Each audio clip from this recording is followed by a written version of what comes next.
So we'll go back to the Nervies and Patriots taking on the Penn State or on the road at Penn State Lady Lions.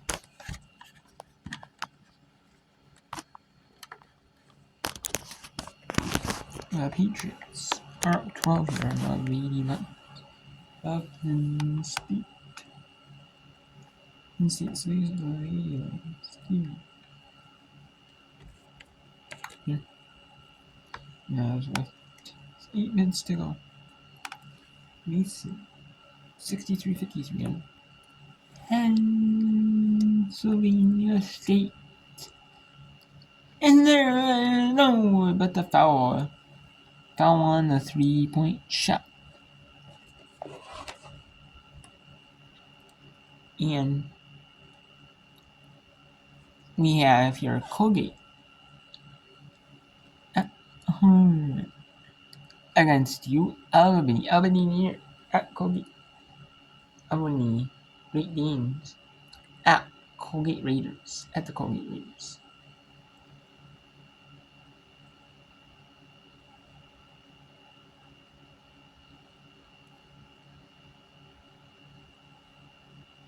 The only problem with some of these NIT games is, the men's NCAA championships playing, so more people are watching that.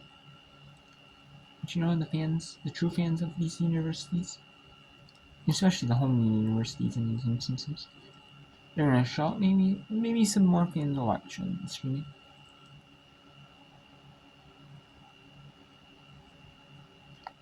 It's more of just a good opportunity for the schools, for these teams to get some extra playing time in tournaments.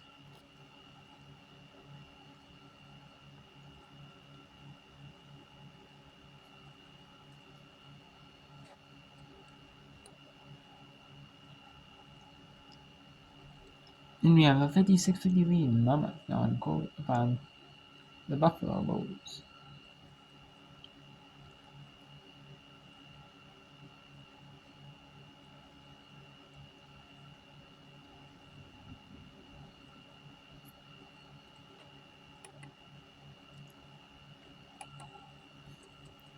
Let's go to the Penn State Lady Lions. See if the Lady Lions can get a win over the Patriots.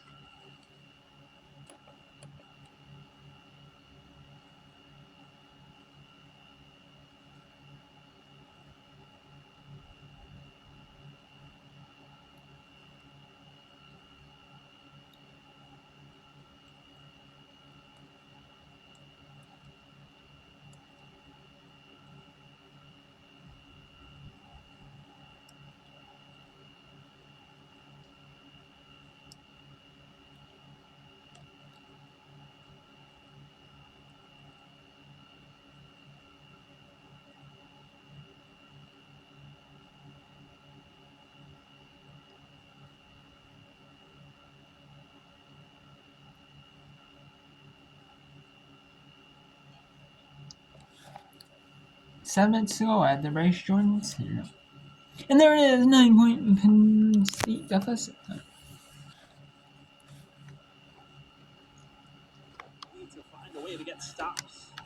And the Patriots really need to find a way to get some scores done. What the Patriots need to do is they need to start they need to use the clock as their friend.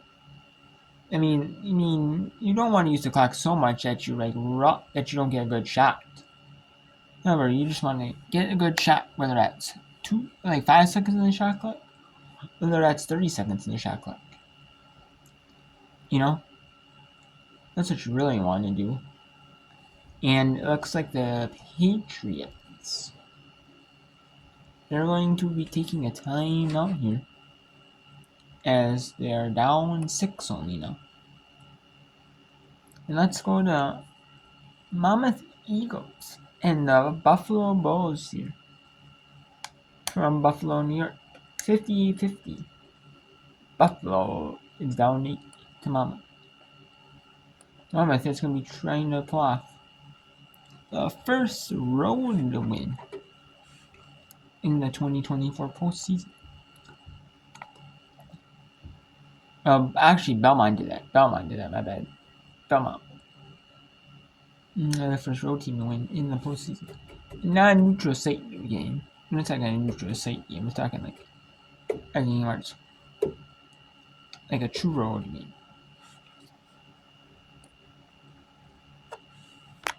The clock worked here. They'll wait all the way to 5 on the shot clock. Hall gets around to El Husseini, cuts the lane, and she'll draw the foul. Looks like it was Ogden who got her on the way by. Of note, this specific move, her cutting from her right to her left, in our conversation pregame with Coach Bogus, she said this is one of Hall's most improved areas. She used to only like that right-handed drive, and now she's so comfortable with her left hand that defenses have to respect it. It just earned them a critical trip to the foul line. Jamia Hall. My memory serves me correctly, too. Coach Bogus mentioned that she had the opportunity to take that last-second shot against Drexel. She said she would have let her take it 10 out of 10 times. Yep. And it just shows, I believe the phrasing was the mutual loyalty that the players and Coach Bogus have between one another, particularly the young ones that have stuck around since she made her arrival on Monmouth's campus. What a shot by Watson! A step-back jumper for 3. Cello Watson. It's stolen away. Oh man, look at this.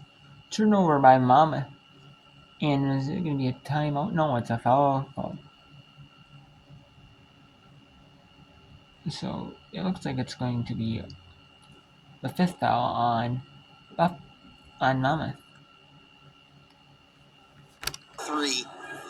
That's her like 7th or 8th completely unguardable shot that she's hit this game, Ryan. Makes it a 5-point margin, 60-55. The steal gives the ball back to the Bulls. Just over a minute left here, minute 10. Cello Watson.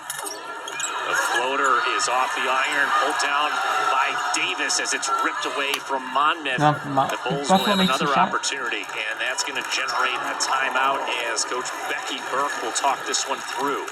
Even though you aim to keep as many of your timeouts until inside the 1-minute mark because of the advance, I think that's a really shrewd timeout call because you need a basket on this possession if you want to elongate this game. So I imagine a sideline out of bounds play is coming. Cello Watson's either going to be the world's greatest decoy or the world's most obvious play target. With no in between. And this being a 2-possession game, I think they're talking clock as well. You got a minute left. Let's make sure that we have the possessions in order. Make sure that we know exactly how we want to handle these one after another. Yep, a very common occurrence in timeouts like these, to your point, Ryan, is not just designing the play, but also instructing them on make or miss what the next defensive possession will look like. So imagine that UB now has a plan for whatever happens, make or miss on this possession. It'll be El Husseini to inbound for the Bulls. Minute 1 second left here in the 4th quarter, the first round of the WNIT. We have ourselves a barn burner. It's Cello Watson. She'll cut baseline. Kick back outside. Ogden for 3. In and out. And it's pulled down by Exenor. No, Mama. Great play design, too. They got the look they wanted. The defense converged on Watson, and that is as in as out as you can go. So she ended up being the world's greatest decoy. Look at how far down this shot is. 2/3 of the way through the cup and rims out. It'll be Kleska inbounding for Monmouth. 45 seconds left. And we'll have the foul in the backcourt as Hall will hit the deck. It's going to be called on Cello Watson, her 3rd. All things considered, not the worst foul. You do it very early in the shot clock. You're going to probably have to foul anyway, or else you're not giving yourself enough time to really erase a multi-possession deficit. You just got to hope these fans can help influence a free throw outcome here. We'll see if Monmouth can get the first, be the first road team to win in the WNIT. Yeah. And then we have 16 matchups in the first round, and 16 more in the second round. Here, as there are some buys.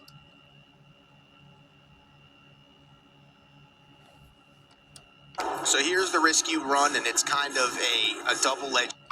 And I mean, for Buffalo, do you want to go for the twos? I mean, it's kind of like a strategy where you go for 2 and foul, keep prolonging the game and foul, or do you go for the threes? I mean, like, which is it?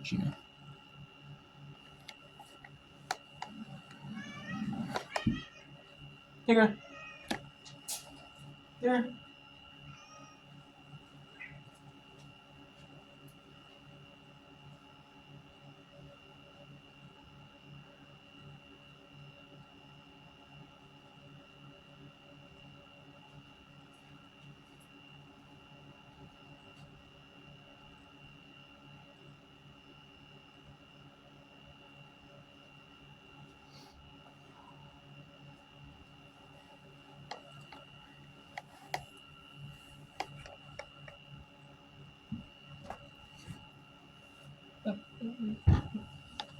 As a Division III head coach at Cortland, a great D3 program in New York, you got to imagine she's put some responsibility on her assistants to have some plays ready for those moments. El Husseini, 40 seconds left. Ogden with the look, but will have a foul called. It's going to be called on Davis off the ball. Objectively, I understand that could have been an illegal screen, and it is. She slid late, and her feet are wider than her shoulders, which actually officials came and visited college teams and warned them they were going to start calling that more. In that situation, that's a really tough call to live with because, again, at the start of this game, Ryan, it kind of felt like we were watching Punch-Out on the court. There were no fouls called in the first quarter.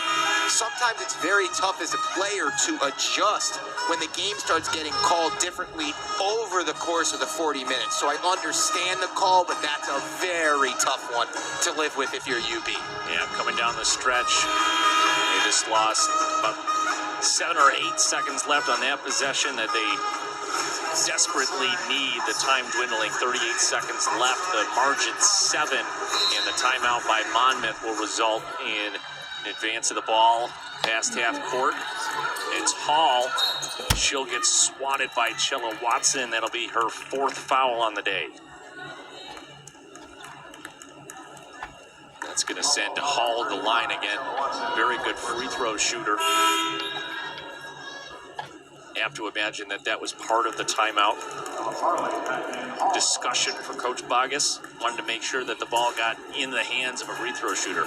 Well, and not only in the hands of a free throw shooter that's capable, but in the hands of a veteran. And one of the things, a storyline we haven't talked about as much, UB, one of the youngest teams in the country, Monmouth, playing 5 senior starters, which in this day and age of college basketball seems kind of unheard of.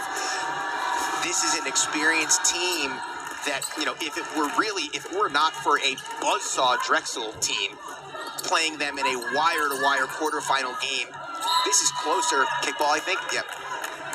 Monmouth is closer to an NCAA tournament team.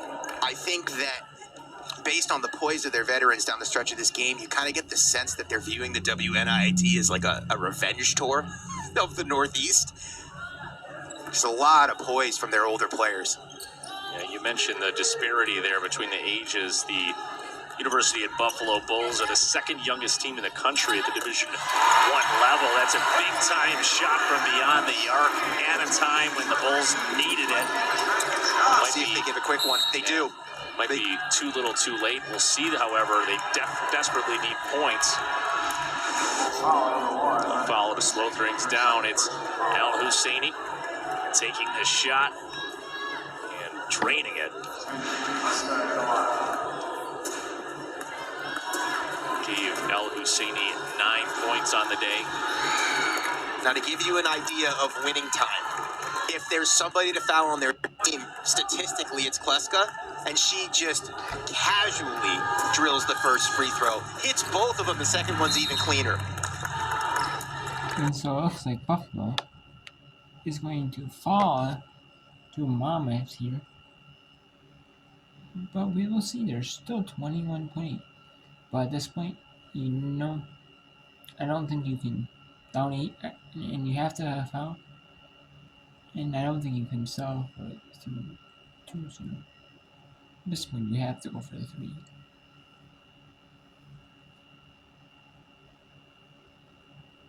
A lot that these young Bulls still want to play for. They want to leave this season on a high note, knowing that they fought, and they obviously want to honor Rena El Husseini, who has been their emotional engine this entire season. And the Bulls returned just 4 players from last season.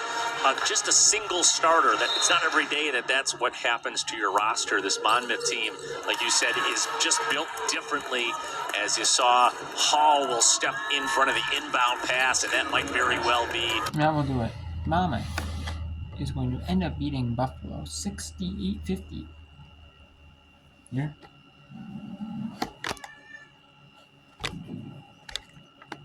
And yep, that's going to go out of bounds, and that's going to be Monmouth basketball.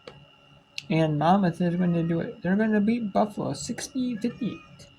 Just into UB with all seniors, and look at what UB can become with this core group they have down the line. Well, now is it 60-58? Monmouth wins at home. Wrong wins on the road, excuse me. We got Colgate, and then Colgate's. And U Albany is not in the foul line. U Albany and Colgate is going to win 62-48, maybe 62, maybe 64 or 65, 40, 50, 51. Right, Colgate's going to win. We got the Patriots in a 2-point game up in the road at Penn State.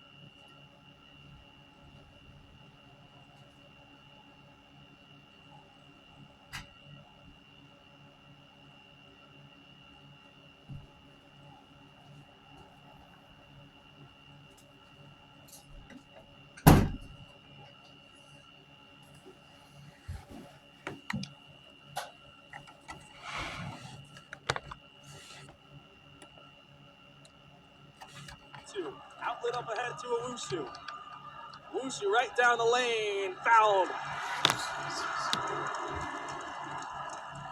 Owusu, so much control for her. Even when she's moving down at full speed, has so much control in a collapsing, scrambling George Mason. And that's what makes her so special. You and I have